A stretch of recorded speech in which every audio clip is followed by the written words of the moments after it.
지금은 아는 것이 힘이다. 시간입니다.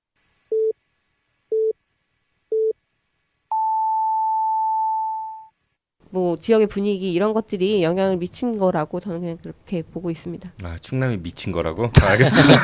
뭐래? 왜 사람을 그렇게 만드세요? 아, 큰일 나겠네. 팟캐스트 특성입니다. 재밌어야 되니까. 편집 알아서 하세요. 시청역 앞에서였나요?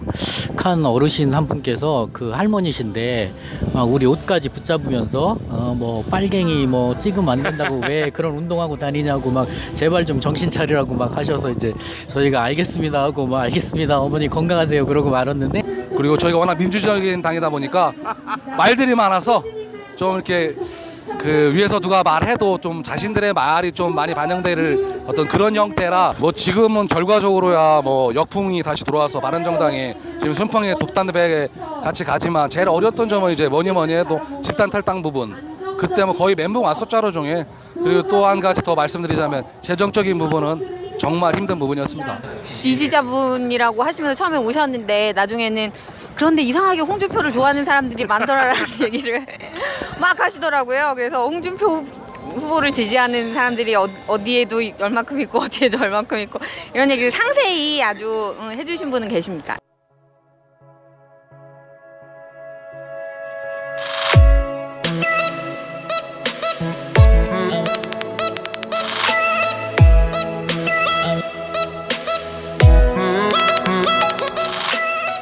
개편을 맞이하여 새롭게 단장했습니다. 팟캐스트 아는 것입니다에서 마련한 우리 지역 정치인 해부 폴리티션 애너토미. 안녕하세요, 정진호입니다. 지난 5월 9일 대한민국 헌정 사상 최초로 치러진 제19대 대통령을 뽑는 보궐선거에서 더불어민주당 문재인 후보가 41.1%의 압도적인 지지로 대통령에 당선되었습니다. 문재인 대통령은 적폐청산과 국민통합이란 과제를 안고 대통령에 취임을 했는데요. 문 대통령의 정치 입문과 대통령 취임 과정을 보면 정말 한편의 영화 같다는 생각이 들기도 합니다. 정의당 노회찬 의원은 이런 말을 했다고 하더군요. 문재인 대통령이 5년 뒤에 퇴임하실 때 이게 나라다 라고 할 수 있으면 좋겠다고요.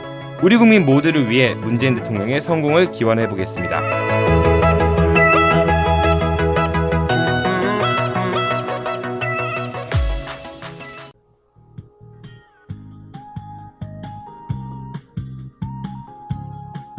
안녕하세요. 혼수, 이사, 중부권 최다 판매 매장 삼성 디도플라자 부사점입니다. 삼성 디도플라자 부사점에서 10년 경력의 혼수, 이사 전문 상담사의 컨설팅을 받으실 수 있습니다. 전자 제품은 인터넷이 싸다는 편견 날려드립니다. 네이버 검색창에서 대전 혼수 또는 대전 가전을 검색하세요. 문의 042-282-8666 대전 중구 부사 내거리에 있는 삼성 디도플라자 부사점. 팟캐스트 듣고 오셨다고 하시면 추가 혜택도 드립니다.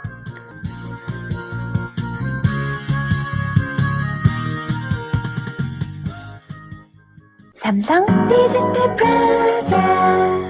대전 충청의 현안에 대해 낱낱이 파헤칩니다. 더욱 강력하게 무장한 장재환 기자의 요즘 모닝 이슈.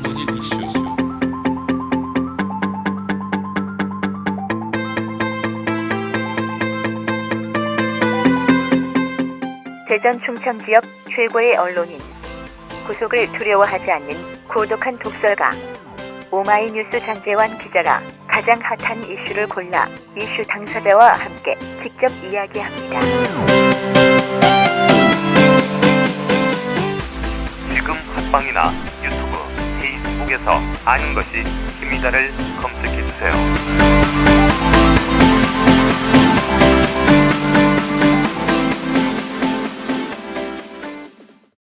이번 개편을 통해 몇 가지 변화를 꾀해 보았습니다. 우선 프로그램 타이틀을 그는 누구인가에서 폴리티션 애너토미로 변경을 했고요. 그리고 다루는 정치인을 중앙 정치인이 아닌 우리 지역의 현역 단체장과 의원들로 한정해 보았습니다. 왜냐하면 내년 이맘때 지방선거가 있잖아요.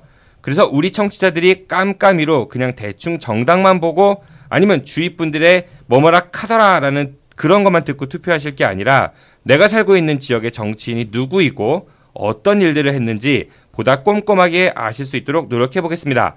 출연진도 조금 바뀌었죠. 우리 선장님께서 과로로 인해 일을 좀 줄여달라고 하셔가지고 부득이 오마이뉴스 장지한 기자님은 잠시 휴식기를 가지고요. 대신 장지한 기자님은 우리 지역의 현안에 대해 심층 분석하는 장지한 기자의 요즘 뭔일 이슈에서 만나실 수 있습니다. 그럼 우리 패널들을 소개해드리겠습니다. 시즌 1에서 갑판장이셨다가 선장님이 없는 틈을 타 선장 자리를 노리고 있는 우리 프로그램의 맏형, 맏오빠입니다. 더불어민주당 소속 대전 서구의회 운영위원장이신 열심히 해가지고 청와대 입성을 꿈꾸고 있지만은 문재인 대통령이 광화문으로 이사 가실 예정이라는 그래서 꿈만 꾼 김창관 의원님 왔습니다. 의원님 안녕하세요. 예, 반갑습니다. 아유, 안녕하세요. 감축드립니다. 예, 고맙습니다. 청와대 갈 일은 이제 없는 것 같아요. 사람이 많아서 기다려 보고 있습니다. 서류를 넣은 것 같은데. 전화 기다리고 있어요. 다들 기다리는 사람들이야. 다들 전화를 손에서 못 놓는다 그러던데. 네네, 소개하기 전까지 나오지 마세요. 다음은 새로운 보수의 희망으로 거듭나기 위해서 이번 선거 기간에 전국 유일의 풍선을 제작해가지고 목마를 태우고 전국을 누벼 5kg 감량에 성공하신 지지율 한 자릿수 하지만 인지도는 엄청 상승한 굿세어라 바른정당 대전시당 김태영 수석이 곧 달릴 부위원장님 나오셨습니다. 부위원장님 안녕하세요. 아유, 반갑습니다. 근데 저희가 한 자릿수이긴 한데요. 그래서 4등입니다. 꼭 기억해 주십시오. 기호 4번이라 4등. 대전에서 5등이시잖아요. 아, 대전 맞아요. 네. 인정합니다. 네. 예, 그 풍선 아주 인상 깊었던 것 같고요. 아, 그것 때문에 존재로 확 부각됐습니다. 청취자 여러분들 지금 여성 목소리가 들렸어요. 예, 뉴페이스신데요. 귀여운 목소리의 소유자, 엄청 귀여운 척은 하지만 실제로 귀여운지는 각자 판단 맡기시고요. 네, 항상 깨알 같은 재미를 강조하지만 깨는 없는 그냥 알 같은 재미도 없는 정의당 대전시당 남가연 정책실장님 나오셨습니다. 실장님 안녕하세요. 네, 안녕하세요. 남가연입니다. 아우, 목소리는 그냥 은쟁반에 옥구슬 굴러가시는. 은쟁반의 옥구슬.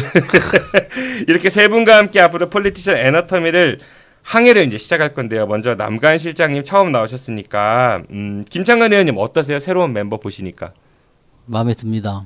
그동안 그 여성분이 없었잖아요. 근데 약간 좀 너무 좀 살벌하고 족복 같은 그런 문화가 있었는데 아무래도 좀 우리 장재현 기자 좀 강했죠. 우리 장재현 기자께서도 우리 남가연 실장님 실장님 네. 오시니까 한결 부드러워졌어요. 집중하세요. 환영합니다. 집중. 네. 아유, 저도 환영합니다. 아, 예, 고맙습니다. 네, 알겠습니다. 그럼 지금부터 본격적으로 오늘의 이야기를 시작해 보도록 하겠습니다. 오늘은 첫 방송이고 또 대선 끝난 지 얼마 되지 않은 관계로 우리 지역 정치인 해부 말고 대선 이야기를 좀 해봤으면 좋겠습니다. 여기 계신 세 분 모두 정당인이시니까 선거에 운동에 참여해 보셨죠? 네, 그럼요. 예. 그거 했습니다. 어떠셨어요? 우리 김태형 부위원장님 아까 제가 풍선도 얘기했는데 네. 선거운동 이렇게 해보시니까 어떠셨던가요? 글쎄요, 이제 전국적으로 제가 유세를 다닌 건 이번이 처음인데, 그래서 각 지역별에 대한 어떤 정서, 그리고 또 한 가지 놀랬던 점은 보수정당 2030, 특히 또 20대, 그러니까 이른바 자뻑 맞고 오신 분들. 자뻑 맞고? 예. 그러니까 무슨 얘기죠, 그게? 저희 쪽에서 무슨 이제 보수정당에서 사실 이렇게 당원들을 늘리고 하는 것들이 이게 사실 좀 기존의 어떤 그런 뭐 보험하듯이 아는 사람들에게 엮어서 가는 이런 분위기였는데 이제 본인 스스로 입당하신 분들 이제 열정이 있으시다 보니까 그 열정이 정말 대단했어요. 대전에 한 40명 입당했다고. 40명이요? 누가요? 저희 온라인 입당만 250명이에요. 대전만? 예. 40명은 그럼 헛소문이구만요. 그리고 제가 엊그저께 그 온라인 입당자들 번개 모임 했었는데 그때 또 놀랐던 게 제가 이상하게 봤거든요. 유성갑 쪽에서 많이 오시더라고. 카이스트 분들하고 충대 의대. 공대랑 의대 계신 분들이 그렇게 젊은 분들이 많이 좋아하세요. 제가 왜 좋아하시냐고 물어보니까 앞뒤가 맞아서 좋대 말하는 게. 지금 말씀은 그 학벌 위주의 어떤 그런 사회의 양극화를 조장하는 발언 같은. 그래서 늘 이래요. 내가 걱정돼 한편으로는 그것 때문에. 자, 우리 노동자 대표 어땠어요? 노동이 당당한 나라. 네, 뭐 열심히 한다고 했는데 다들 어떻게 봐주셨는지 모르겠지만 저희가 이제 저희는 뭐 유급 선거 사무원을 쓰지 않기 때문에 당원들이 직접 나가서 이제 당원들의 자발적인 참여로 선거들을 이제 진행을 했는데. 그럼 수당을 하나도 못 받았어요? 그렇죠. 저희는 이제 수당 없이 이제 당원들이 직접 나와서 밥도 자기 돈으로? 본인 돈으로 내고 이렇게 먹어야 되고 그랬는데도 불구하고 어디서 선거운동을 할 거다 이렇게 얘기하면 어디선가 스스슥 시간 되면 이렇게 당원들이 모여서 선거운동 짱가들이야? 딱 하고 이렇게 딱 이렇게 하는 모습들을 보면서 되게 감동을 사실은 받았어요. 그래서 저는 이제 사무실에 데서 처리해야 되는 일들이 있어가지고 많이는 못 나갔는데, 근데 거리에 나갔던 그런 당원들 얘기하시는 걸 들어보면 예전과는 정말 사뭇 다른 그런 반응들이었다. 그래서 선거운동 하는 것도 너무 즐겁고 행복했다. 이런 얘기들을 굉장히 많이 해주셨어요. 그만큼 심상정 후보에 대한 그 호감도가 확인됐던 그런 선거였던 것 같습니다. 진보 정당의 그 흥이죠, 흥. 그 원동력, 그 할 수 있는 꼭 누가 그 대가를 바라서 하는 게 아니라 저도 이제 개혁당을 했습니다마는 그때도 개혁당? 네, 그 유시민의 개혁당 출신이시구나. 네, 저도 진보 정당을 좀 했는데요. 그게 합쳐지면서 이제 그렇게 된 건데 어쨌든 뿌리는 그쪽이었는데 그때 저 당시에도 그 지금 우리 바른정당의 그 우리 얘기하셨던 김태형 본부장님, 그 카이스트 부위원장, 그 기왕 위원장, 빈정상이에요, 빈정상이에요. 아니 괜찮습니다. 카이스트 그 수업은 언제 멤버들이 되시는 진짜 거예요? 잘했었어요. 같이 함께. 내정 상태. 네. 그럼 민주당 같은 경우는 선거운동 하시는 분들 수당을 어떻게? 아무래도 그거는 법적으로 이제 주게 돼 있는 거잖아요. 유급 운동원은 그 법적으로 한 두게 돼 7, 있고. 80명 쓰신 것 같던데. 그게 아마 그 의원들은 자동으로 들어가고 하기 때문에 많아 보였을 거예요. 그 동에 제가 알기로는 대선은 한 명씩인 걸로. 아니에요. 각 당협당 10명씩 네. 유급직원 10명씩 예, 해서 그렇게 딱 70명 하고 있는데 풀로 쓰셨을 거예요. 그래서 우리 네. 플러스 또 지방의원들이 많기 때문에 그렇죠. 좀 많아 보이죠. 그냥 밥도 주고? 예. 선거- 아니에요. 선거운동 밥 못 주게 밥은 돼 못 있어요. 줍니다. 예. 아, 그러면 큰일 수당만 네. 얼마 주나요? 7만 원. 7만 원. 몇 시간? 그러니까 보통 7시에서 보통 6시 뭐 30분 뭐 그러니까 정해진 7시. 시간은 없나요? 보통? 정해진 시간 있어요. 음. 그 시간만 하는 거예요. 보통 7시에서 7시 보시면 네. 돼요. 예, 그러면 중간에 좀 쉬고. 민주당하고 바른정당은 수당은 지급을 했다. 그렇죠. 정의당은 법적으로 수당 네. 지급 그러면 그 뭐 임금 착취 아닌가요? 저희는 자원봉사. 자원활동? 그럼 유급 네. 직원들은 아예 없는 거예요? 왜냐면 네, 그 저희는. 지금 정의당 같은 경우는 이게 다 국고보조금 15% 이상을 받아야 돼요. 낙선을 하더라도. 그렇기 때문에 현실적으로는 그게 다 그 개인 돈이나 어디 후원 받아서 들어가야 되는데 녹록치가 않거든요. 그래서 아마 자원봉사로 충당하지 않았나. 그런 근데 부분이죠. 정의당이나 저희 당이나 별로 쓴 돈 차이 없으세요. 50억 썼고 44억인가 44억 이번에 쓰신 걸로 알고 있던데. 네. 어디다 썼어요? 근데 유급직원 저희는 10명 썼거든요. 음. 각 저희 대전시에서. 근데 충분히 가능하셨을 텐데. 본인도 받았어요? 아니, 받을 게 근데- 어제 돈을 냈죠. 저는. 아니 그런데 좀 그런 게 있어요. 그러니까 저희는 어쨌든 당원들이 참여해서 선거를 하는데 좀 더 좀 의의를 두고 있는 거고, 그리고 물론 그 뭐 15% 얘기하셨는데 이게 정말 그 한이 많이 맺히는 부분인데, 사실은 거대 정당은 그만큼의 지지를 받을 자신이 있기 때문에 그만큼씩 쓰는 거거든요. 근데 이게 나중에 이제 환급 받으면서 결국은 국고로 보전되는 거잖아요. 그렇죠. 예. 그러니까 큰 정당에 더 많이 돌아가게 되는, 그러니까 큰 정당은 더 선거를 더 큰 규모로 할 수 있고 더 많이 알릴 수 있고 이런 기회들이 큰 정당에게만 주어지는 거거든요. 그래서 그런 부분들이 좀 많이 좀 정치를 왜곡하게 되는 결과를 가져오지 않나. 한이 아주 맺혀가지고. 아니, 그 부분에 제가 또 보충 설명을 드리자면 제가 그걸 조금 봤거든요. 이제 차량 유세 같은 거 있잖아요. 사실 이런 거 사실 쓸모 없어요. 제가 볼 땐 차량 유세 돌아다니면 동네에서 막 뭐라고 안 해요. 여기 가지 말라고 가게 가린다고 그러고 시끄럽다고 그러고. 둔산동은 좋아했습니다. 아, 그래요? 근데 이제 좋아하던데요? 그 차량 유지비가 상당히 많이 들어갑니다. 이제 그런 비용 같은 경우는 사실 그거 돈 쓸 필요 없다고 봅니다. 제가 볼 때는 어차피 문재인 모르는 사람도 없고 우리 대통령님 이제는 다들 모르시는 분은 없는데 굳이 옛날처럼 이렇게 과거 희귀적으로 해서 그렇게 막대한 비용을 지출한다는 건 좀 아닌 것 같아요. 그럼 보수 시각에서 그 차량하시는 분들 밥줄을 끊어놓겠다는 얘기인가요? 아니죠.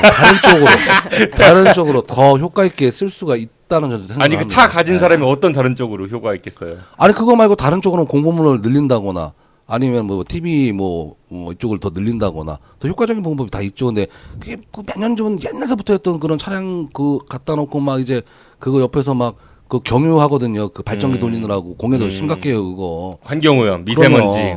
굳이 할 필요 뭐가 있냐고. 그리고 또 그 앞에서 운동원들 선거에서 춤추고 안무유세 하잖아요. 저 거기서 1시간 해봤는데 연기 다 먹어요 그거. 안 좋습니다 건강에. 그러면 나중에 혹시 우리 김태형 부위원장이 혹시 출마를 하시게 되면은 안 하실 건가요? 저 안 할 겁니다. 아 공약? 네네. 알겠습니다. 절대 안 합니다. 절대 안 다른 합니다. 유세찬 안 정당- 하신다고? 안 해요, 안 해요. 바른정당이 춤을 아주 열심히 추시던데. 그러니까. 몇 분 잘 추신 분이 계셨어요. 그래요. 그 우리 이제 선거 이번에 이제 유세하시는 이야기 뒷이야기를 좀 들어봤는데 그러면은 어쨌든 5월 9일에 개표 방송을 보는데 역대 어떤 대선보다도 좀 김이 샜어요. 사실 어떻게 보면은 좀 긴장감도 덜 했고, 그리고 뭐 법적으로 그 여론조사가 공표가 금지가 돼 있긴 하지만 아마 여기 정당 분들이시니까 얼추 정보들은 대충 사전에 좀 보신 것들은 있으시죠? 한두 시에 왔죠, 톡이. 엠바고 걸려서. 뭐 거의 뭐 이제 다들 이제 예상했던 그런 분위기였는데, 그러면 각자 이번 대선에 대한 총평을 한번 좀 들어보도록 할게요. 먼저 우리 당선인을 배출한, 문재인 대통령을 배출한 더불어민주당을 대표해서 우리 김창관 의원님께서 당의 입장과는 상관없이 본인의 입장으로 한번 얘기해 주세요. 말씀 잘하셔야 될 텐데. 의견을 대변해야 됩니다. 아이, 큰일 났네. 예, 그래요. 소송 또 걸려? 걸려보면 압니다. 중국 특사 가시지 않았어요? 소송 걸리진 않았죠? 그냥 예, 아예 좀 그런 좀 푸르신 것 같아요. 저하고 이제 웃고 이제 악수도 하시는 거 보니까. 중국 같이 따라가셨어야 되는데. 그러게요. 저는 국민의 그 뜻이 그 승리로 귀결된 그 어느 누구도 대한민국 국민이면은 박근혜 정부의 그 적폐청산에 대해서 공감대를 갖고 있었고요. 실질적으로 저는 서구 그 개표창관인을 들어갔는데 뭐 예상했던 대로 흐뭇했습니다. 그 쏟아지는 게 문재인 쪽으로 자동 그 개표기가 개수기가 딱 돌아가는 거 보고 뭐 서너 배는 쌓이더라고요. 특히 저 서구 쪽에는 또 그 다른 구보다도 유성 서구는 좀 특히 또 문재인 후보에 대한 지지율이 많았고, 그 문재인 후보가 잘했다기보다는 그 국민적인 정서가 이 위대한 승리를 이끌어냈고, 그 문재인 이제 대통령이 되셨죠. 대통령께서도 당선되고 나서의 그 행보도 아직까지는 잘하고 계시다고 봅니다. 오늘 같은 경우도 그 영부인께서도 짐을 직접 나르는 그 TV로 계속 나오고, 그 손잡고 그 민원인하고 그 집에 가서 식사나 하셔라. 예, 컵라면 뭐 그런 것도 보니까 그런 것이 국민 눈높이에 맞춰서 잘하는 한번 계속 그렇게 한번 지켜보고요. 꼭 그렇게 해주셨으면 좋겠어요. 그러니까 말씀하신 게 문재인 후보가 잘한 건 없지만 국민의 정서라고 하셨으니까 우리 의원님께서 조금 전에 겸손하게 하시니까 지지를 받았겠죠. 너무 겸손을 보내보려고. 근데 여기 박영선 의원님 저는 안 계시잖아요. 얼마 전에 실수하셔서 정말 그거 그 라디오 방송에서 유승민 의원하고 정의당 무슨 뭔데 그게 공당의 후보를 갖다가 그런 식으로 새치를 혀를 이렇게 좀 제가 세게 말하고 싶은데 어떤 거죠? 뭐 입각 관련해가지고 유승민 후보는 기재부 뻔히 안 되는 걸 뻔히 알면서 어떻게 그런 식으로 말씀하시냐고. 그리고 거기 혹하셔갖고 뭐 가면 좋겠다 무슨 뭐 대통합의 정부다 이렇게 또 믿으시는 분이 있고 또 그렇게 언론 플레이를 하시더라고. 기자분들이 아시는 분들이 더해. 그래서 사실 가능한 얘기라고 보세요? 가능 안 하죠. 네. 네, 가능 안 한 건 더불어민주당이 제일 잘 알고 있을 것 같고. 그러니까요. 네. 우리 갈 자리 넣는 건가요? 제가 한번 질문해 볼게요. 그런 얘기들은 많이 돌았어요. 사실은 그게 기자들이 이야기하기 전에 일반 시민들 사이에서 통합정부니까 그런 것도 괜찮겠다라는 그런 이야기가 돌았는데 안 되는 될 수 없는 이유를 여쭤볼게요. 우리 먼저 그 정의당 왜 안 돼요?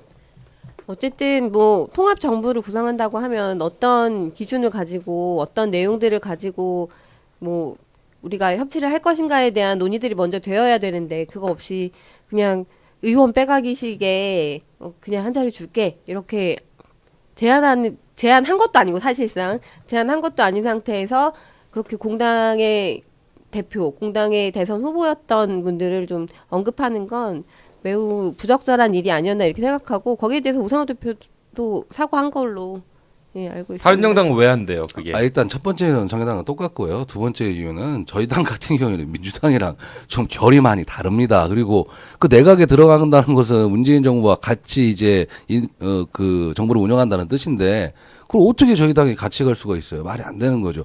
만약에 그걸 실현시키려 한다고 하면 정말 물밑 작업해서 그 후보가 추천한 사람을 내각 입각을 시킨다면 가능할 수도 있겠어요. 근데 정의당은 어떻게 보면은 뭐 제가 볼 때는 노회찬 의원이나 요 정도 분들이 좀 가져서 해주시면은 좀 그것도 좋은 것 같은데 저희 당 쪽에서는 좀 힘들죠. 그럼 만약에 국민들이 원하면 어떻게 해요? 근데 그거 조장을 하는 거야. 안 된다니까. 저는 다른 생각을 하는데요. 또 이러네. 대통합 알면서 얼마나 좋아요. 그 어쨌든 이런 식으로 코스프레를 해요. 코스프레를.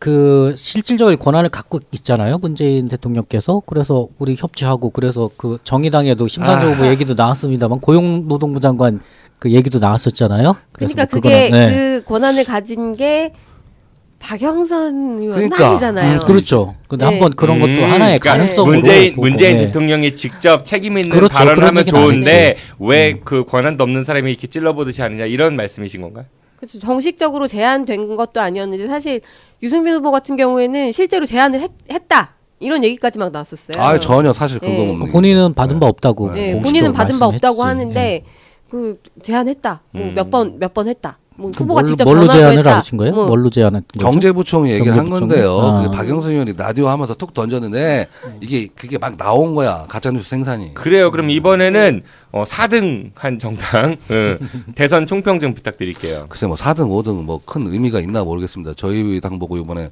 뭐 절반에 성공을 했다고 그러는데 저는 그렇게 생각하지는 않아요.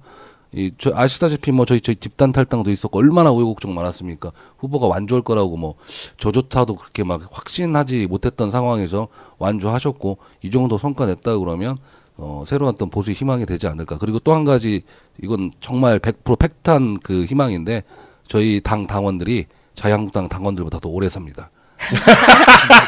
그러니까 저희 버티면 돼요. 아, 그래요. 자, 이번에는 정의당 입장에서 본 이번 대선의 총평을 좀 들어보겠습니다. 저희 당 입장에서는 어쨌든 선거가 이제 마지막으로 가면서 좀 어려워지긴 했지만 이번 선거 과정에서 진보의 여러 가지 의제들, 정의당이 이런 이야기를 하고 있구나라는 것들이 정말 많은 분들에게 알려졌고, 그 이전과는 다른 그 기본 베이스 위에서 저희가 선거를 할 수 있는 그런 조건을 가지고 있었던 선거였어요. 그래서 굉장히 선거를 좀 기분 좋고 잘해왔다. 국민들께 어쨌든 우리의 내용에 대해서 말씀드릴 수 있는 기회가 되었다. 이렇게 좀 생각하고 있고요. 그리고 저희 당에도 역시 굉장히 많은 새로운 당원들이 함께하게 됐고, 이 새로운 당원들과 이제 더 활기차게 이제 좀 더 다른 진보, 좀 더 새로운 진보로 나갈 수 있는 그런 힘을 좀 얻게 되지 않았나, 그렇게 생각하고 있습니다. 예, 그리고 또 재밌는 게 이번 선거에 저희 당이랑 많이 좀 친해지셨어. 저희도 정의당을 바라보는 시각도 그렇고 뭐 정의당 쪽에서 우리 쪽을 바라보는 시각은 내가 솔직히 잘 모르겠는데 그렇게 뭐 자유한국당처럼 이렇게 많이 보시지는 않는 것 같아. 국민들도 그렇게 보고 있지는 않으니까요. 네. 그래서 그런 시각들이 좀 많이 좀 이렇게 돼서 또 이렇게 소통의 문화가 될 수 있어서 너무 좋았던 것 같아. 대선을 총평하라니까 각자 자기 정당만 얘기했고요. 그래요. 그러면은 그런 거지 뭐. 조금 더 이제 좁혀보도록 하죠. 자, 문재인 대통령이 당선이 됐어요. 문재인의 당선 그 승리 요인은 어디에 있다고 생각하십니까? 박근혜지 뭐 박근혜 탄핵이 뭐 승리의 요인이지 뭐. 그거 말고 뭐 특별히 뭐 해석할 게 있겠습니까? 그렇죠. 아까도 제가 말씀드렸습니다만 그 적폐청산에 대한 그 국민적 욕구가 워낙 강하기 때문에 그런 말이 있었잖아요. 그 민주당 후보 누가 되든 그러면. 대통령은 된다. 그런 말이 있었고 안희정이 되든 이재명이 되든 최성 고양시장이기도 그건 좀 어렵죠. 실질적으로. 아니 사실은 이미 결정되어 있는 선거라는 게 이제 이미 뭐 탄핵이 정말 가결되던 그 시점부터 이미 결정되어 있었던 선거였다고 저는 좀 생각을 하고, 그런 면에서 사실 더불어민주당의 상처를 좀 많이 받아가지고 네, 그랬죠. 네, 이번에 생각했습니다. 막판에 10%까지 가셨잖아요, 지지율이. 네. 근데 저도 뚜껑 열리고 나서 조금 놀랐어요. 이게 아무래도 좀 우려를 했던 것 같아요. 그래서 정의당 찍으실 분들이 이쪽으로 가신 게 아닌가. 그래서 막판에 이제 네. 그 사표론 그게 많이 작용했겠죠. 네. 네. 대통령 내표로 대통령 만들고 싶다. 그러니까 그 문재인 대통령의 가장 큰 승리 요인은 박근혜 전 대통령의 탄핵과 적폐청산이라는 시대적 과제가 제일 큰 영향을 차지했다. 뭐 이렇게들 보시는 건가요, 세 분 다? 일단 뭐 제가 가장 큰 이유가 그거겠죠. 뭐. 그렇게 보는 게 맞겠죠. 예. 그런 얘기도 예. 있더라고요. 그러니까 바른정당 입장에서는 좀 어떻게 될지 모르겠지만은 대선이 만약에 그 이제 보궐로 이루어지지 않고 올 12월에 이루어졌다면은 반기문 전 유엔 사무총장이 들어오는 그부터 프로세스부터 해가지고 플랜을 쫙 짜놨는데, 근데 이제 그 갑자기 그 탄핵이 되는 바람에 스텝이 왕창 꼬여가지고 바른정당의 그 탈당하신 분들이 스텝이 더 꼬여서 지금 또 힘들죠, 그죠? 다시 뭐 아니 복당은 되셨어도 일단은 그분들 나가셔서요. 1차 정리는 끝났고요. 근데 지금 남아 계신 분들이 이제 함부로 움직일 수가 있는 상황이 아니에요. 지금 상황으로서는. 저희는 이제 집안 싸움은 1차적으로 끝났다고 보고. 그럼 더 이상의 탈당은 없는 것 같아요. 현재로서는 좀 현재로서는 그런 걸로 알고 있어요. 제가 입당은. 입당도 뭐 특별히 뭐 누가 저는 오히려 그 국민의당이 그 사실 그분들이 원래 민주당에 있다가 다 나가신 거예요. 국민 박지원 대표나 이런 분들이 안철수 의원도 그렇고 김한길 의원은 공동대표도 했었고 다시 또 우리 민주당하고 어쨌든 힘의 논리에 그런 얘기하면 무지하게 싫어요. 루비콘강 건넜어요. 제가 다른 당이 있다 보니까 아니, 못 간다니까요. 아니, 아니. 국민의당 얘기 국민의당 얘기. 하고 국민의당 아니, 알아요. 지금 제가 다시 올 수 있다는데 그 못 얘기죠. 간다니까요. 그러니까 항상 저 바른정당 있을 때도 항상 우리가 재밌었던 게 뭐냐면 반씩 나눠 가시면 되겠네요. 그게 아니라 아니. 반은 남들은 통합된다고 하는데 반은 거기 있는 사람은 절대 그런 생각이 나는 없는데 바른정당 가시면 옆에서만 되겠네. 떠드는 거야. 그리고 큰 당에서 먹으려고 생각하니까 자꾸 그런 쪽만 얘기를 하는데 거기 계신 분들은 절대 그런 생각 안 해요. 저는 우리 그 국민의당에서 항의받겠다. 아니 호남 정서를 그 국회의원들을 무시할 수가 없어요. 지금 사실은 득표율을 보면은 문재인 후보 호남에서 거의 압도적인 지지를 받았거든요. 사실 거의 국민의당이 호남 출신 의원들이 그때 당시 총선 승리를 했고 그분들이 그 호남 정서를 무시할 수는 없어요. 그래서 저는 다시 민주당으로 통합할 가능성도 있다. 이제 그렇게 보는 거죠. 가실 분은 가시겠죠. 몇 분은. 자, 국민의당 이야기가 나왔습니다. 그럼 이번에 안철수 후보로 좀 넘어가 볼게요. 안철수 후보는 사실 그 깜깜이 기간의 여론조사를 보면은 15% 밑에까지 떨어진 적도 네네. 있었다고 하더라고요. 그런데 그 이른바 이제 배낭 메고 혼자인 뚜벅이 유세를 통해서 지지율을 많이 만회했다고 하는데 그런 얘기도 있어요. 그러니까 국민의당하고 안철수 후보하고는 오히려 안철수 후보를 위해서는 좀 헤어지는 게 더 낫지 않느냐 뭐 이런 얘기들도 일부에서는 있는 것 같은데 안철수 후보는 한때는 양강구도를 뭐 형성한다 이런 얘기를 했습니다. 그런데 3등을 했어요. 왜 안철수 후보는 3등을 하게 됐을까요? 제가 보는 거는 어쨌든 당력에 좀 차이가 어쨌든 확연하게 1, 2번 당 더불어민주당과 자유한국당과의 그 차이가 좀 격차가 벌어졌었던 것 같고 그리고 워낙에 저는 사실 이 부분에 대해서도 많은 부분 더불어민주당이 역할을 했다. 왜냐하면 굉장히 뭐 사표론 이렇게 얘기를 하면서 굉장히 홍준표 후보가 보수를 결집시키고 있고 홍준표 후보가 막 지지율이 높아지고 있다라는 것들을 계속 언급했어요. 더불어민주당에서. 그러면서 실제로 홍준표 후보에게 표가 더 가고 그런 이야기들이 들리면 또 움직이는 표들이 있잖아요. 그러면서 홍준표 후보들에게 표가 더 가고 그 움직이는 표들은 사실은 문재인 후보의 표는 아니잖아요.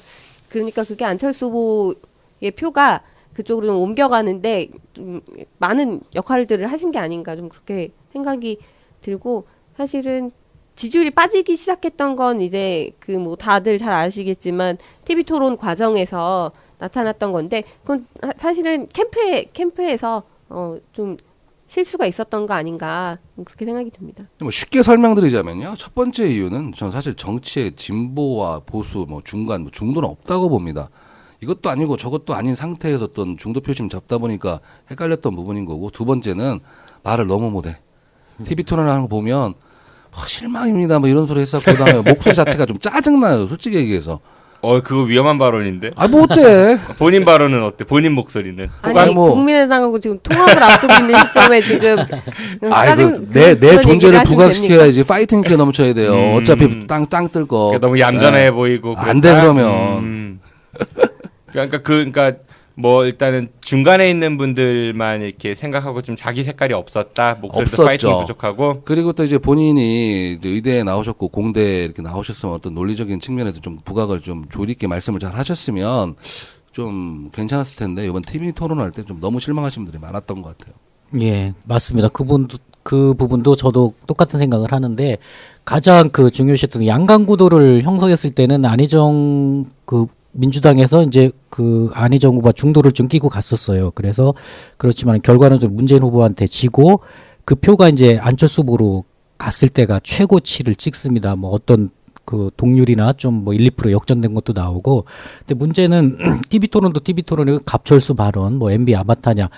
뭐 문재인 대표 때 막 웃지 않습니까? 왜 저런 질문을 하지? 오히려 자기가 그걸 시인하는 꼴이 되는 뭐 그런 이상한 분위기로 이렇게 흘렀는데 안철수 후보 행보가 아직 프로 정치는 아닌 것 같아요. 그래서 중도를 잡기 위해서 자꾸 우왕좌왕했거든요. 노선을 확실히 하나로 가야 되는데 자꾸 여기저기 눈치를 보고 하다 보니까 결과적으로는 두 마리 토끼를 다 놓치는 그런 경우가 되고 보수는 또 어떻게 보면은 홍준표는 뭐 개그맨이라고도 했습니다만 재밌게 하면서도 그냥 시원하게 그냥 문재인 뭐 쉽게 해서 욕하고 뭐 재밌게 막 하잖아요. 보수한테는 되게 그게 수구 세력들은 되게 기분 좋았을 거예요. 막 그런 막 과격한 발언도 하고. 그래서 사실은 그러면서 TV 토론에서 가장 크게 TV 토론을 가장 잘한 사람은 뭐 말을 조리 있게 했던 유승민 후보도 아니고 뭐 토론을 잘했던 심상정 후보도 아니고 사실은 실속을 챙겨간 건 홍준표 후보다. 근데 홍준표 후보가 이게 뭐가 아쉽냐면 자, 요번에 24%를 득표를 했어요. 근데 이 24%가 제가 볼 때 마의 숫자야. 왜냐? 만약에 홍준표가 15, 16%가 나왔다. 자유한국당이 그러면 자유한국당이 어떻게든 바꾸려고 노력을 했을 거예요. 근데 24% 애매하거든. 이게 바뀌지도 않고 안 바뀌기도 민망하고. 그러니까 도로 친박당 돌아갈 수밖에 없는 거라고요. 그러니까 홍준표 그 후보가 이제 대선 끝나고 미국 가셨잖아요. 그 전에 어떤 얘기가 있었냐면 이제 상가집 개됐다 이제 바뀐다. 다시 이제 쓸모없이 가고 친박이 최대 수준이니까 잡겠다는데 지금 상태 그렇게 나오고 있어요 상황이. 자연스럽게 네. 홍준표 후보 이야기로 나왔습니다. 자, 홍준표 그 후보는 출마 당시에 3% 정도의 지지율이었는데 최종은 23% 정도를 했어요. 20%가 급상승을 했는데 어떻게 2등까지 약진을 하게 되었을까요? 그거는 그 어쨌든 우리나라의 그 정치적인 구조적인 현실이 진보와 보수는 분명하게 갈리거든요. 아무리 좋은 정책이 나오고 박근혜가 그렇게 잘못한 걸 알아도 그 특히 이번에 TK에서 거의 더블 스코어 이상 그 처음에는 문재인이 이겼었어요. 홍준표. 근데 선거일이 다가올수록 극명하게 갈리는 거죠. 우리는 그래도 그 자유한국당이랑 보수를 지켜야지. 그렇게 또 여론이 이렇게 돌아서 그런지 모르지만은 아마 그런 부분에서 그 대결 구도에서 그렇게 가지 않았나 생각이 듭니다. 근데 이제 이제 진보 정당에 계시니까 그렇게 바라보는데 제가 볼 때는 진보 정당이에요, 더불어민주당. 제가 볼 땐 저부터 그렇습니다. 민주당은 진보는 아닌 것 같아요. 제가 생각해도. 중도입니다. 중도. 국민 아우를. 그러니까 이제 제 생각엔 그래요. 저는 요번 24%가 안 나왔다고 본 거예요. 왜냐하면 민정당 시대서부터 그 하부 조직이 엄청나게 탄탄한 조직입니다. 예? 자유한국당 조직 자체가. 그리고 또 하나 재밌는 게 뭐냐면 그 사람들 37% 자기들 이기는 줄 알고 선거했던 사람들이에요. 그러니까 우리하고 알레고리즘 자체가 틀려요. 아니 어떻게 이긴다고 생각하고 선거를 하지? 우리는 그렇게 생각하잖아요. 근데 그 사람들은 그렇게 생각 안 해요. 그리고 또 이런 첩보에 제가 또 몇 가지 들은 얘기를 하면 뭐 이런 TK 쪽에서는 막판에 막 이제 올리려고 양로원 찾아서 가서 이제 모셔다 드리고 뭐 그 할 수 있죠. 모셔다 드리는 투표장에. 그거 불법 아니에요? 아니 그거 투표장에. 불법이고 이번에 적발된 것도 있잖아요. 네, 있을 거예요 아마. 그래갖고 막 그런 식으로 해갖고 막 이번에 투표 동료를 했다고 얘기를 하더라고요. 근데 제가 볼 때는 24%가 아까 전에 말씀드렸지만 이 마의 숫자입니다. 그러니까 차량 제공 이런 거 안 되죠. 투표장에. 안 되죠. 그거 대단하다고 아니, 하더라고요. 갑자기 네. 궁금했는데 만약에 설. 차량 네. 교통편이 제공 안 되는데 네. 업어다 주는 건 어때요? 그걸 뭐 봉사로 볼 수 있나? 그럴 걸리나 그것도? 그 정도는 봐드려야지. 뭐 그렇게 물론 불편하신데. 노력하시겠다는데. 예. 네. 근데 경선은 막 데리고 가도 되지 않나? 그건 당내 행사니까. 당내 행사니까. 경선도 안 돼가지고 그- 걸린 거잖아요. 그 안철수 경선도 안 국민의당에 아. 그 자체가 안 되는 거죠. 내가 옛날 네. 그런 선거만 그렇지 해봤어. 맞다. 학생들 아유, 그런 거 하지 전북의 마세요, 학생들 이제. 그쵸 전북의 무슨 네. 학생들 관광대 광주까지 데려가. 학생들. 네. 저는 뭐 어쨌든 뭐 한마디로 정리하면 당빨이죠, 당빨. 그 그럼, 당이 가진 당빨에. 힘이 네. 그 당이 가진 힘이 그만큼 있었던 거예요. 홍당당? 아무리 뭐 자 우리가 나라를 팔아먹어도 지지할 30%뭐 이런 얘기 하잖아요. 그러니까 그건 그 당에 그만큼 콘크리트의 지지층이 있었던 거고 그게 확인한 거죠. 그걸 다시 결집시키는 어떤 홍준표 후보의 역량이 있었겠지만 어쨌든 그 당이 가진 자산이 어쨌든 그만큼 있었던 거라고 저는 좀 생각합니다. 이해가 안 가는 부분들이 탄핵 때 그렇게 뭐 온 국민이 거의 90% 가까이가 이제 그랬었죠. 박근혜 대통령은 4%까지 국정 지지율이 떨어졌었고, 근데 성주 이런데 그 선거 결과 보니까 홍준표 후보가 압도적으로 절반 정도 앞으로 나왔어요. 그리고 네. 그리고 네. 탄핵 그 시즌에 그 김재원 그 네네네. 의원 그 네. 재보궐 때도 네. 좀 전 놀랍더라고요. 사실 그러니까 이해가 안 가더라고. 그러니까 이 시각으로 보면 안 돼. 거기 계신 분들은 그러니까 정상적인 얘기하고 말 자체가 안 돼요. 그러니까 홍준표가 말을 잘한 거예요. 그 사람들은 그렇게 얘기를 해줘야 돼. 완전 정서적 발언으로. 무시하는 거 아니에요? 그쪽 지역분들? 아니 무시라는 게 아니라 그렇게 얘기를 해줘야 알아듣고 좋아하세요. 자, 그렇게 아는 사람이 왜 그럼 유배 씨는 홍당당한테 밀렸습니까? TK에 에이. 알면서도. 자, 이 탄핵의 역풍이 민주당에 맞아야 될 걸 바른당이 온몸으로 다 맞은 겁니다. 배신자 프레임을 갖고 이 자체가 거기다 또 받았고 사실상 아까 전에 말씀드렸지만 이게 반기문이 오면서 이렇게 당이 이제 가겠다는 게 원래 사실 솔직히 말씀하면 저희 당 프레임이었어요. 근데 몇 분들한테 얘기를 들어보니까 요번에 제가 그 민주당 그 충북지권에서 경선할 때 이 충청도 사람 저도 충청도 사람이지만 제가 전국 유세를 하면서 느낀 게 있어요. 충청 사람 행동을 안 해. 딱 보면. 그때 오셨었어요? 갔었어요. 잠깐만 남가연 이거 실장이 막 기분 충청도 나쁜데요? 사람 아니에요? 아니 정의당 그러니까 나오지. 김창완 의원이 충청도 아니에요? 네, 행동하죠. 네. 아니 된 제가 거야? 이 말씀을 왜 드리냐면 민주당 경선 때 제가 그 자리에 갔었어요. 충무채권에 쫙 위에서 딱 봤어요. 근데 감사하러 대전이잖아. 가셨어요? 아니 그 궁금해서 대전인데. 희한하네. 남해당 경선 때 왜 그러니까 오셨어요? 남해당 경선에. 아니 왜 제가 궁금해서 그냥. 볼 수 있지. 네. 왜 그래요? 볼 수 있지. 그러니까 제가 구경. 제가 드리고 싶은 말씀이 뭐냐면. 프락기 사건인데. 보는 게 제 국민 참여인데 나 이번에 참여해서 그 문재인 제가 해드렸어요. 감사합니다. 그 경선룰 위반인데요. 경선이 왜 회장이- 위반이야? 왜 위반이야? 거기 다른 당 경선에 참여한 사람들 국민 참여예요. 국민 참여. 국민 참여 경선에 그게 있어요. 다른 당 경선에 참여한 사람들은 참여할 수 없다. 아니 무슨 소리야? 우리 맞잖아요, 당 경선도 더불어민주당. 안 했는데, 그러니까 우리 당은 뭔 상관이? 국민 참여잖아. 아무나 할 수 있는 거잖아. 네, 아무나 신청. 아무나 다 신청하는 그래서 거야. 다른 당 분들이 많이 참여했던 네. 얘기는 돌았는데 그때 그 역선택 네, 나오고 역선택 이런 나오고 얘기 여러 가지. 나오면서 그 규정이 있어요. 다른 당 경선에 참여한 사람. 아니 내가 문재인 여러분. 찍어준 게 역선택 근데 이거 얘기야. 확인이 안 여러분, 돼. 확인이 여러분. 안 돼. 난 요- 참여 안 했어요. 이거는 제가 나중에 팩트 체크해가지고 다음 시간에 한번 알았어요. 말씀드리도록 하고. 팩트 확인입니다. 지난 19대 대선을 위한 더불어민주당 국민경선 참여 자격은 만 19세 이상 투표권이 있는 국민이면 누구나 가능하며 국가공무원이나 지방공무원을 제외한 정당을 가질 수 있는 선출직 공무원도 경선에 참여할 수 있었습니다. 그러니까 나 하고 싶은 말이 있어서 뭐냐면 그때 위에서 딱 보니까 대전 충청인도 불구하고 안희정 쪽 사람보다 문재인 씨 분들이 더 많이 오셨어. 그리고 더 재밌었던 건 뭐냐면 이재명 씨 쪽 그 응원 하시는 분들 있죠. 유세하시는 분들. 이분들은 그 주황색 풍선이잖아요. 주황색. 네, 주황색. 예. 별로 안 오셨는데 되게 조직적으로 탁 앉아 있었고 안희정 쪽은 노란색 풍선을 갖고 왔는데 좀 뭐랄까 좀 산만하고 조직적 모습이 안 보이더라고. 딱 보니까 여기서 야 이거 예리하게 끝났구나. 오셨는데. 문재인이구나. 거기서 끝난 것 같더라고. 딱 보니까. 네. 자, 유승민은 왜 홍준표한테 밀렸나를 물어보니까 지금 민주당 그 국민 참여 경선을 얘기했고요. 우리 김창건 의원님 보시긴 어때요? 아 뭐 그거 몰라서 저 유승민 후보는 전 개인적으로 참 사람 젠틀하고 좋게 봤어요. 또 그 비서실장 할 때 우리 또 인터뷰도 할 뻔했잖아. 네, 어느 몇 분께서 번 했고. 엄청 저기 해갖고 할 뻔만 했잖아. 나중에 비하인드 스토리도 그 말씀드릴게요. 유승민 후보가 어쨌든 자기 주관을 갖고 끝까지 완주하려는 했는데 난 그 흔드는 그 의원들이 진짜 나쁘다고 봐요. 아 뭐 장재원, 의리가 뭐 없어요. 그쪽 네. 장성태, 장재원, 아니, 권성택은 뭐 자기들이 권성동 이해를 못하지 그 진짜. 어떻게 보면 주도적으로 박근혜 탄핵하자고 그렇게 해서 했단 말이죠. 민주당하고 해서 그렇게 탄핵을 시켜놓고 그럼 국민적인 정서에 부합했으면 아 진짜 좋다. 새로운 진보의 가치를 세우는 그걸 거다 받아준 했는데 자유한국도 보수의 가치. 했는데 아, 보수의 가치. 네, 죄송합니다.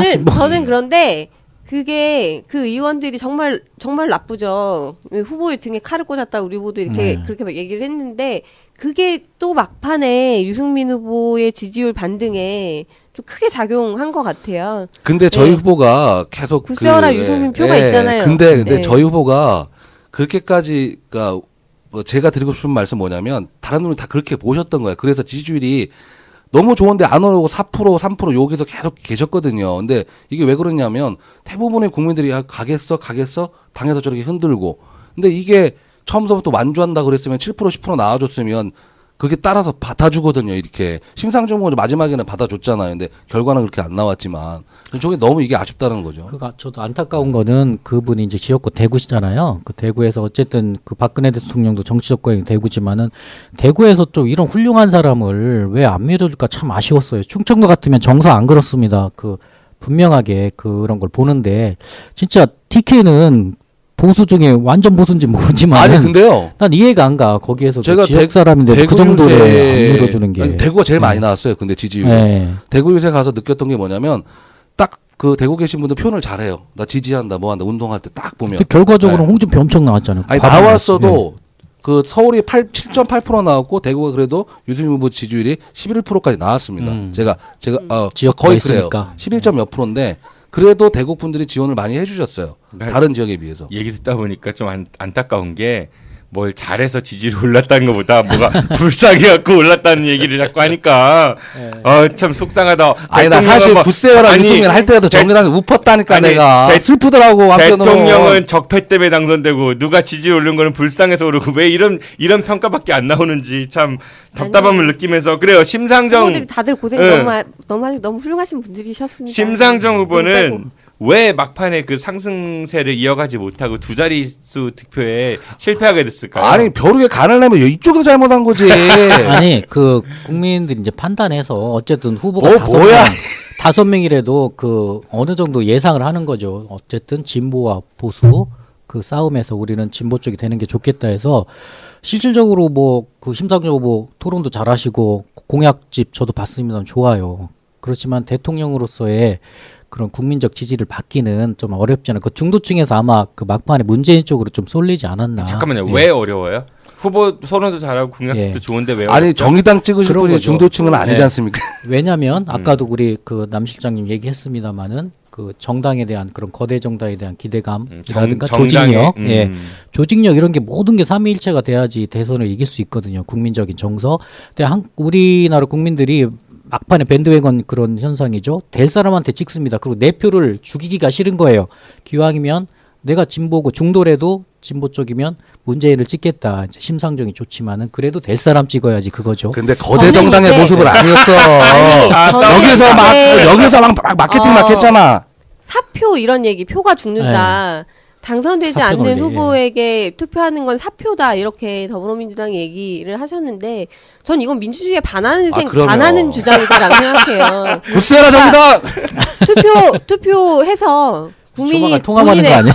본인의 의사로 투표를 저리가 해가지고 네. 그 후보가 당선되지 않았다고 해서 그 표가 사표가 된다고 하면 당선된 후보는 자신을 지지하는 후보들 그 국민들의 이야기는 자기 듣지 않겠다라고 이미 선언하는 것과 다름없거든요. 울지 마세요. 아, 네. 문재인 후보는 통합해서 잘 하실 겁니다. 통합해서 잘 하실 건데 다른 분들이 우상호 원내대표님 네. 비롯해서 이런 분들이 뭐 많이 하셨잖아요. 그런 얘기. 표가 죽는다. 근데 표가 죽는다라고 얘기하는 순간 표는 국민의 기본권이잖아요. 우리가 가진 시민권의 전부인데 그러면 표가 죽는다라고 표현하는 순간 우리 시민권을 박탈하는 행위예요. 이건 저는 그래서 굉장히 분노했는데 그래서 다시는 좀 선거에서 뭐 어떤 선택을 하실 수도 있어요.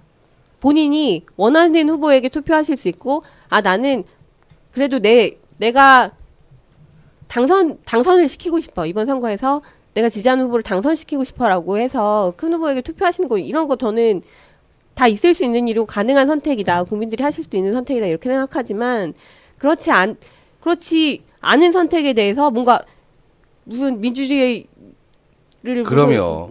여당의 어떤 그 큰 여당의 그 원내대표이 그런 말씀하실 건 아니지. 과반도 안 돼요. 아직 안 커요. 거기다 과반을 한다고 아니. 진짜 아유 진짜 토끼 가는 데만 뭐 뭐할 거야. 여기까지 해서 하고 국회 싶어. 법안이 통과가 안 돼 지금 대통령만 다시는 됐지. 그런 거 보고 네. 싶지 않습니다. 정말. 그 예. 궁금한 게 하나 있는데 이게 뭐 그런 날이 올지는 모르겠지만은 정의당이나 바른정당이 이제 국회에 다수당이 되고 유력 후보가 나왔다 쳐요. 그때도 과연 지금처럼 얘기할 수 있을지 정치는 세물이라 또 상할 잡아야. 궁금하던 난 생각이 불현듯 들었고요. 그래요. 이제 뭐 대선은 끝났습니다. 드디어 끝났고 대통령 취임을 했고요. 문재인 대통령께서 취임을 하셨고 지금 뭐 TV조선 같은 경우는 뭐 비롯한 종편들은 정말 열심히 중계하더라고요. 그러니까 박근혜 전 대통령이 당선됐을 때는 형광등 100개 아우라 뭐 이런 얘기를 하더니 허니문 기간이네. 요새는 이제 막 문재인 대통령이 뭐 차에서 뭐 이렇게 카퍼레이드를 합니다. 저 움직이는 차에서 저렇게 서 있기가 쉽지가 않은데요. 막 이 정도까지 중계를 하더라고요.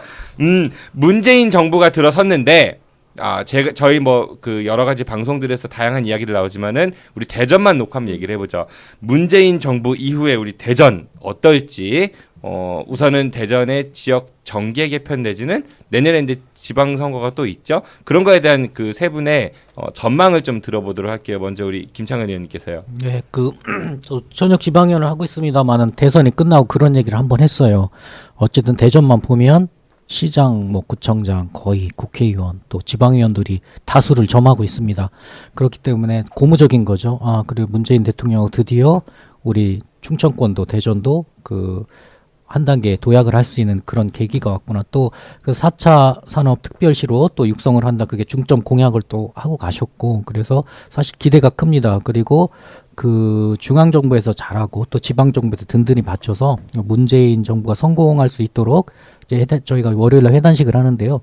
그런 몇 명이서 그렇게 한번 결의도 해봤거든요. 그렇게 그래서 기대가 좀 커요. 예. 그러니까 뭐 시장도 현재 더불어민주당 소속이고 대통령도 민주당이니까 대전의 정치권에 좀 활력소가 될 것이다 이런 말씀이신 거죠? 예, 그렇죠. 바른정당 보신 입장에서는 어떠세요? 일단 뭐 이제 대통령께서 노무현 전 대통령이 못다 이룬 꿈을 이제 하신다고 했으니까 세종시 부분 마무리 져야 하실 테고, 그리고 또 지역 정가에 참 이런 말씀 드리기 좀 그렇지만 저는 솔직히 이렇게 더민주당 이렇게 안으로 들여다보면 보수보다 부정적이죠. 더 보수 같은 그런 권위가 있어요 이 안에. 아마 줄 세우기가 좀 있으면 충청권에서는 여당이죠. 저희가 그러니까 줄 세우기가 좀 있으면 이제 되지 않을까, 이제 좀 그럴 줄 잘 서셔야 되는데. 저는 그거 궁금해요. 대전에서 예. 누구누구 전화 받으셨는지. 아, 올라가실 분? 그러게요. 네. 사람들이 작업중인 많아서. 것 같은데 네. 그러게. 전화 15,000통 해야 된다는데.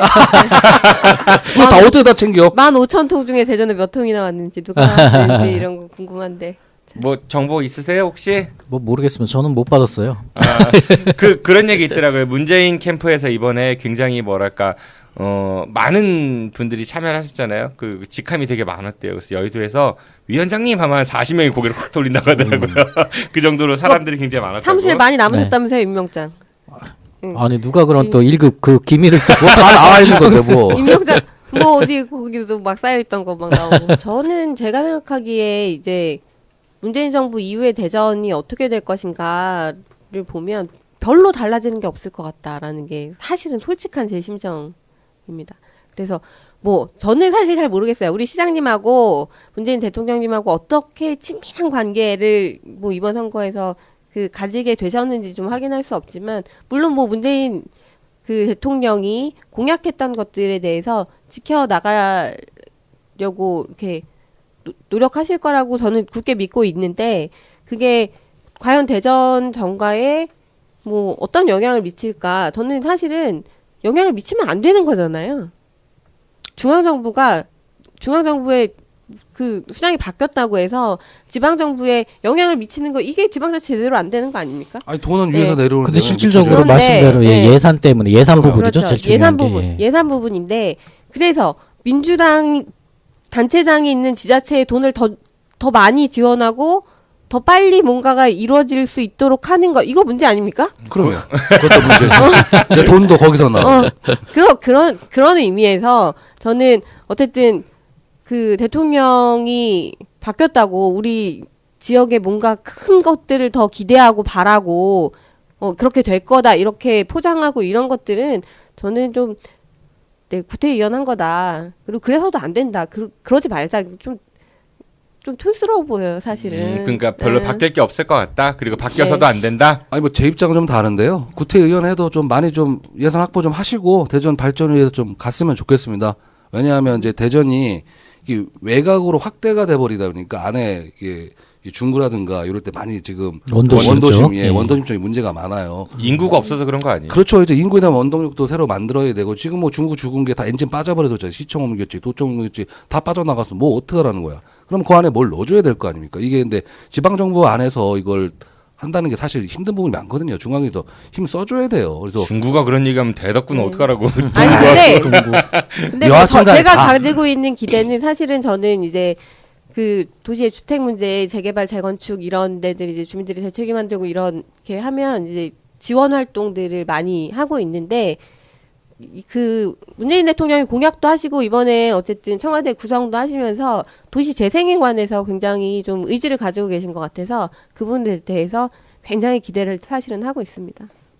그러시겠죠. 일단 많이 신경 써주세요. 어쨌든 그 ICT 기술 좀 스마트 시티 같은 그 첨단 그 아파트요? 예 복합 도시를 스마트 시티 도룡동. 스마트 시티. 그건 아파트. 그 아파트는 아니고요. 네. 그렇게 해서 만든다고 하셨고, 또 가장 그 대전에 지금 그 논쟁이 된 트램이잖아요. 그 계속 또 늦어지고 있는데, 트램 건설도 이제 그 탄력을 받지 않을까, 그 부분도 언급을 하셨고, 조기 착공이나 부분에서 그런 대중교통에도 많은 좀 기여도가 있을 거라 생각이 듭니다. 아니 또 그것도 한 가지고요. 제가 얼마 전에 잠깐 말씀드렸지만 카이스트 학생들을 좀 만났다고 했지 않습니까?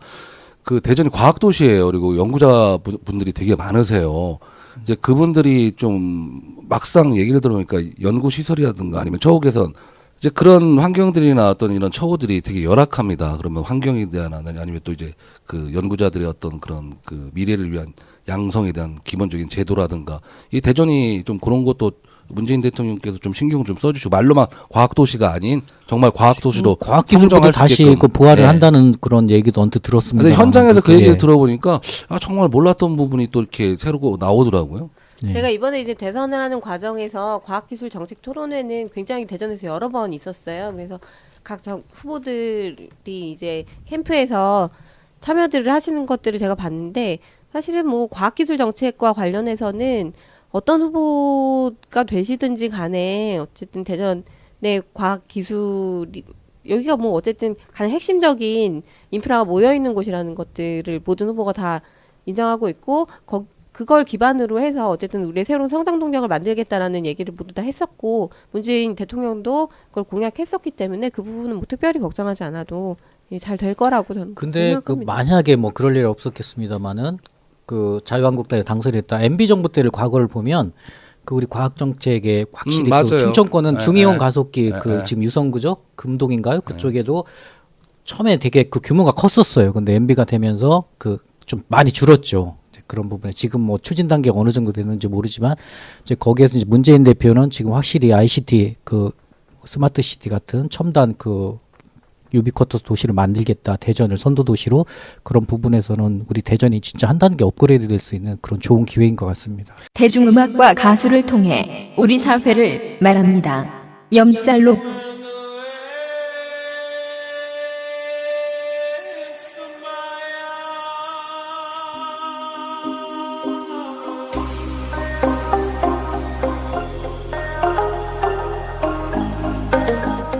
대중음악 전문가 염대형 실장과 아마추어 기타리스트 강인성님과 함께 대중가수의 삶과 음악을 통해 우리 사회를 이야기합니다. 지금 팟빵이나 유튜브, 페이스북에서 아는 것이 힘이다를 검색해주세요.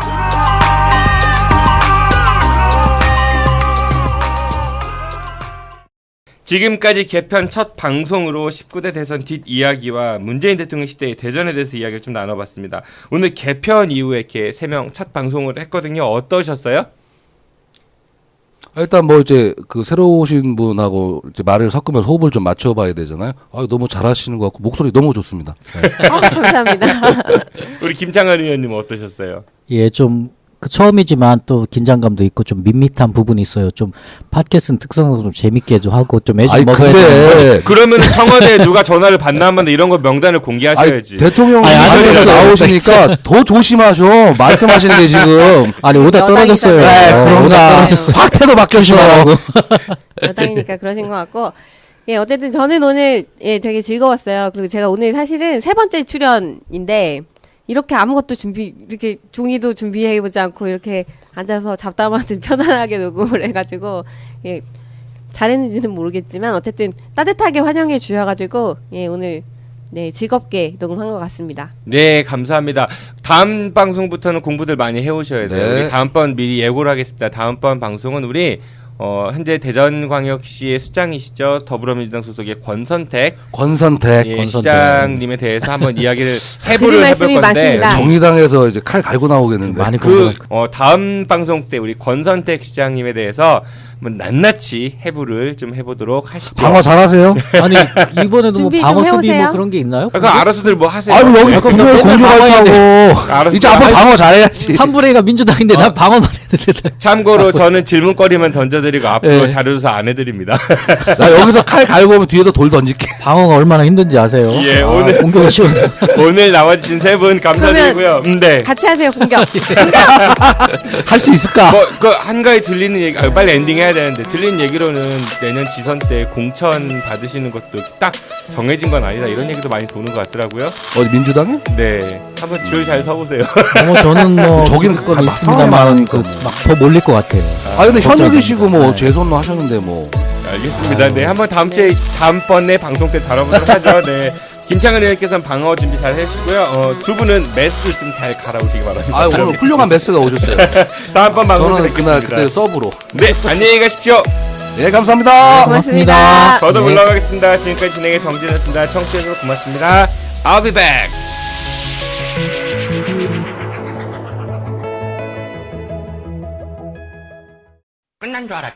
여러분의 참여를 기다립니다. 팟빵이나 유튜브, 페이스북에서 아는 것이 힘이다를 검색해 주세요. 청취 후기나 출연 신청, 제보 모든 것을 환영합니다.